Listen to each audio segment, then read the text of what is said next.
Well, after that, now we got a couple of updates from last week's stories. So, remember last week when we were talking about Konami selling NFTs? Well, yeah, I guess I was wrong. Because Konami has made a whopping $162,000 off of selling NFTs. Yes, they have made a whopping. This is how much they've made by just selling NFTs at auction.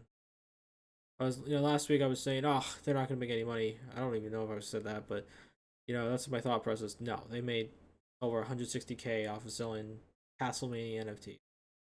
So let's look at the details of this. As promised earlier this month, the Metal Gear and Silent Hill publisher auctioned off 14 pieces of digital artwork based on classic Castlevania games as part of their Memorial NFT collection launched on the 35th anniversary. What a way to celebrate it.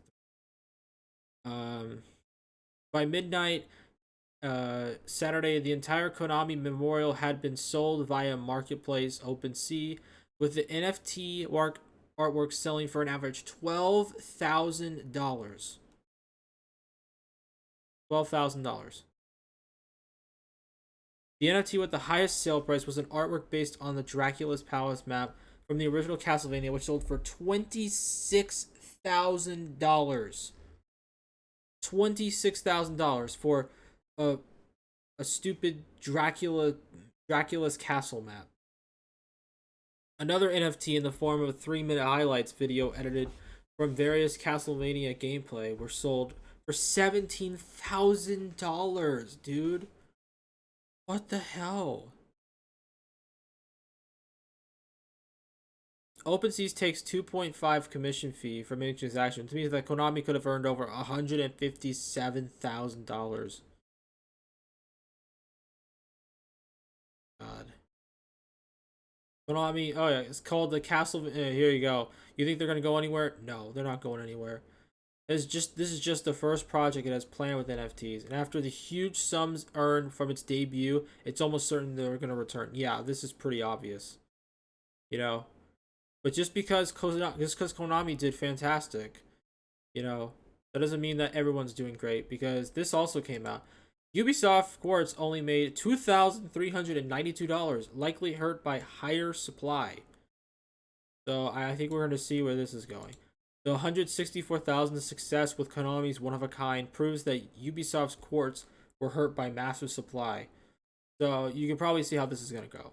But let's look into this.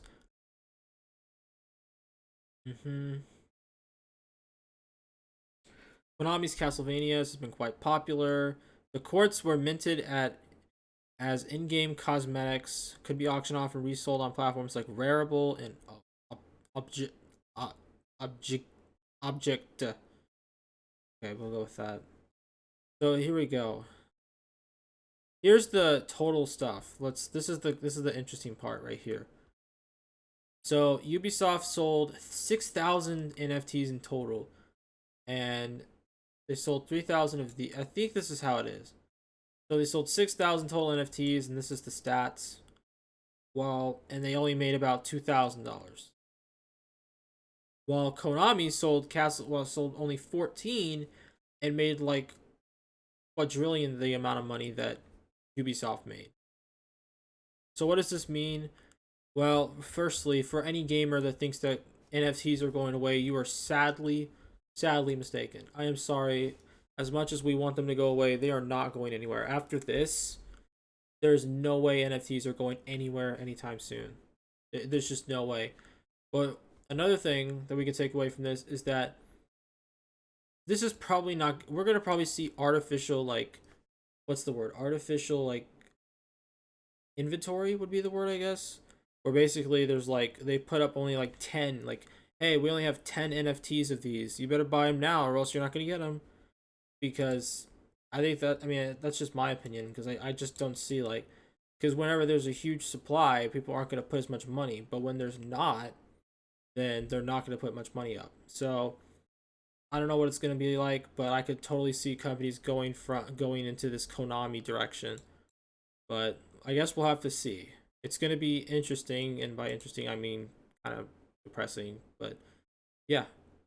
kind of wild that Konami made that much money. I just